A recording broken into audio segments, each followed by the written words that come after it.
महाबली का रेसिपी ताकत सीक्रेट बादाम की खीर। कुकटपल्ली नाम के गांव में बलविंदर का परिवार कई सालों से बादाम खीर बेचा करता था। एक दिन बलविंदर पढ़ाई पूरी करके घर आया। वो भी पिताजी की मदद करते हुए उस खीर की बंडी के पास रहता था। उस गांव में गब्बर नाम का एक राउडी था। वो लोकल एमएलए के दम पर लोगों को डराता था। आसपास के व्यापारी को डराकर उनसे पैसे वसूल करता था। बलविंदर के पिता सुखविंदर भी गब्बर को पैसे देता था।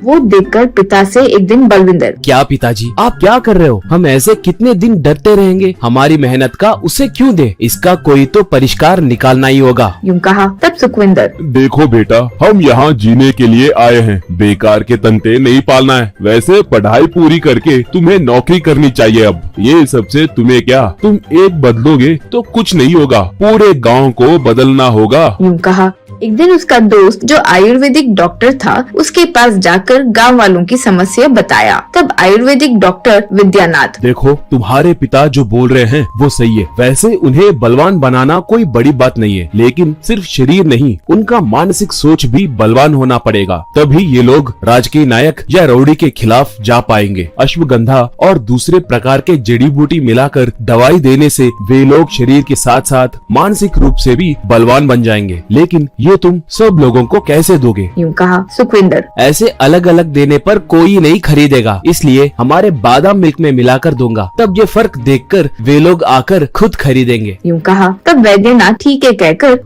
उस पाउडर को बनाकर दिया। फिर सुखविंदर अपने पिता को ये सब बताकर अगले दिन से महाबली बादाम खीर बेचना शुरू किए। उस दिन से वो बादाम खीर पीने की वजह से सुखविंदर के साथ साथ बलविंदर, उस गांव के औरतें, बच्चे, मर्द, बुजुर्ग सब लोग महीनों में ही शारीरिक और मानसिक रूप से बलवान हो गए थे। इससे गब्बर वालों में कोई उनकी दुकान पर आता तो बच्चे बड़े सब मिलकर गब्बर के आदमियों को डराने लगते थे।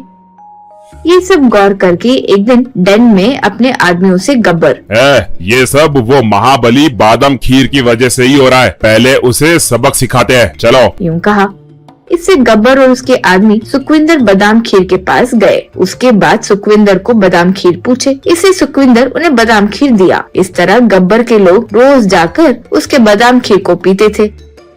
फिर भी इनकी ताकत कम तो हुई लेकिन बड़ी नहीं। इससे उन्हें शक हुआ। तब उन्हें समझ आया कि सुखविंदर उन्हें महाबली खीर नहीं दे रहा था। इससे गुस्सा होकर गब्बर गैंग सुखविंदर के पास आए।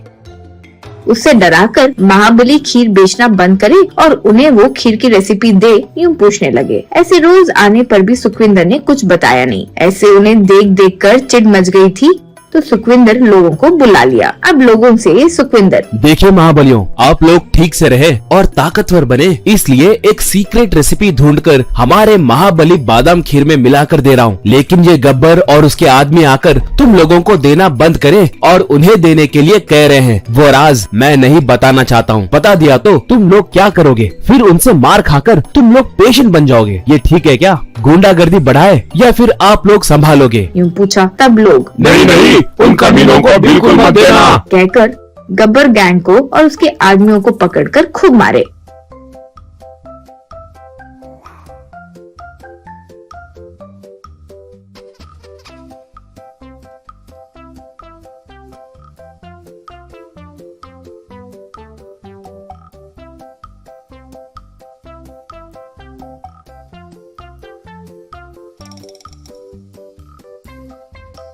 फिर गब्बर गैंग वो मार खा के गांव छोड़कर चले गए। बलविंदर का महाबली बादाम खीर आसपास के गांव में भी मशहूर हो गया था।